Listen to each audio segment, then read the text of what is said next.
We've got the top 10 diamonds in the rough for fantasy baseball coming up next on Beat the Odds. Don't go anywhere. Hello, sports fans. Welcome back to another episode of Beat the Odds. We're going to take a look at the top 10 diamonds in the rough. That's the top 10 fantasy baseball players that could be had in roughly 75% of leagues.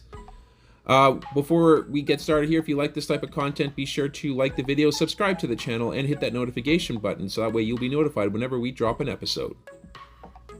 Let's get started here with number 10. We have Luis Garcia. 18% owned here, batting second in Washington. The last 2 weeks, he has provided 7 runs, 2 homers, 8 runs batted in, 1 stolen base with a .302 average. He's kind of entrenched that number 2 spot in the order, has been there for quite some time, and he gives solid fantasy production. Now, Washington is 4th in batting average in the majors, which is quite a big surprise. We could see an increase in production as the season goes on here for Garcia if he sticks in the number 2 spot and Washington happens to flash a little more power.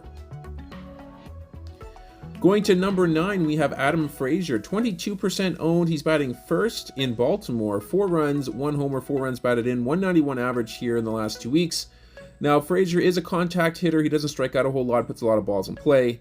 He doesn't really offer a whole lot for power. Now, why would you want to pick up Frazier at this point? Well, it's simply because of where he's batting in the Baltimore order.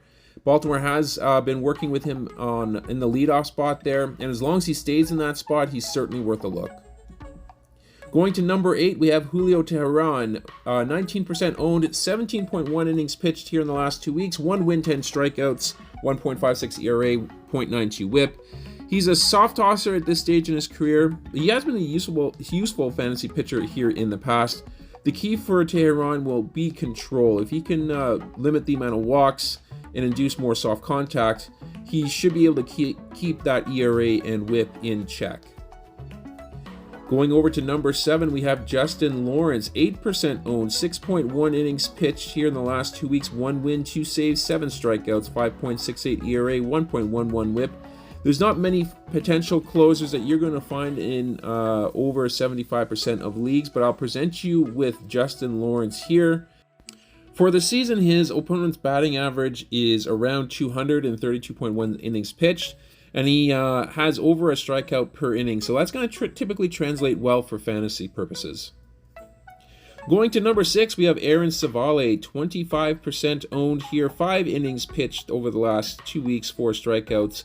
No runs, 1.2 WHIP. He's got a 210 career opponent's batting average and a 1.16 WHIP, which is both very solid numbers. Civale does give up his fair share of homers, so keep that in mind. But like Tehran, it's all about keeping runners off the base pass. So if he can continue to do that here this season, he'll be useful for fantasy as well. To number 5 we go, Mitch Garver, 15% owned, batting 7th in the Texas lineup. 5 runs, 1 homer, 3 runs batted in, 375 average over the last 2 weeks. He has been one of the most tantalizing power catchers in the game. We were teased with Garver's 31 homers in 93 games back in 2019. But if you take a look at Garver's full career, you'll see an 819 OPS fueled by a 336 on base percentage and homers in every 17.6 at bats. Let's move on to number 4, Jose Siri, 19% owned here, batting 9th in the Tampa Bay lineup. Over the last 2 weeks, he's got a 258 average with 6 runs, 4 homers, 8 runs batted in, 2 stolen bases. Tampa Bay is currently possessing a wealth of multi-tool, multi-positional, platoon-type players that they can plug into the lineups on any given day. Siri is one of them, and he is an absolute specimen. He's got tremendous raw skill. He does need to cut down on his 36% K rate to become an everyday player, but if he does, look out. This could be a potential 30-20 guy if he can get a full season under his belt. At number 3, sticking in Tampa Bay with this part-time platoon theme, we have Luke Raley, 21% owned here, batting 3rd in that lineup. Over the last 2 weeks, he's got 12 runs, 2 homers, 6 runs batted in, 3 stolen bases, 308 average. Similar to Jose Siri, profile is very similar. Raley carries the same type of tool package, and he does have first base eligibility. That's kind of the thing that separates him a little bit. which that also makes his 7 stolen bases for the season very, very valuable if he can plug him in on a first base spot.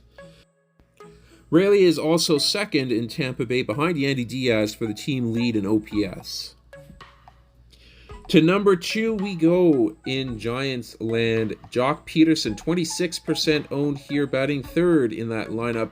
Just got back from injury, so he only posted 500 average with 1 run in a game that he played.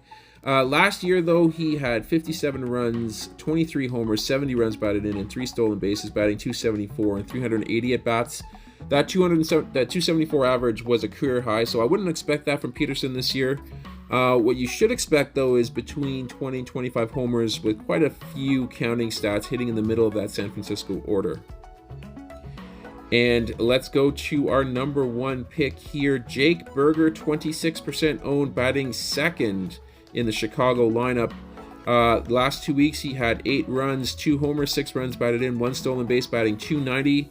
Really, the only thing that's keeping Berger from being a must-own player in every league is the playing time. He's currently in kind of a split there with Gavin Sheets for DH, and now Moncada is back taking up the reps at third base.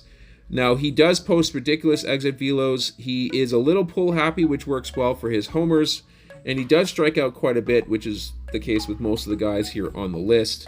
But now that Moncada is healthy, it might likely take an injury or a trade to free up some extra playing time for Jake Berger. But in the meantime, he might make a really great stash and a plug-and-play for your lineups.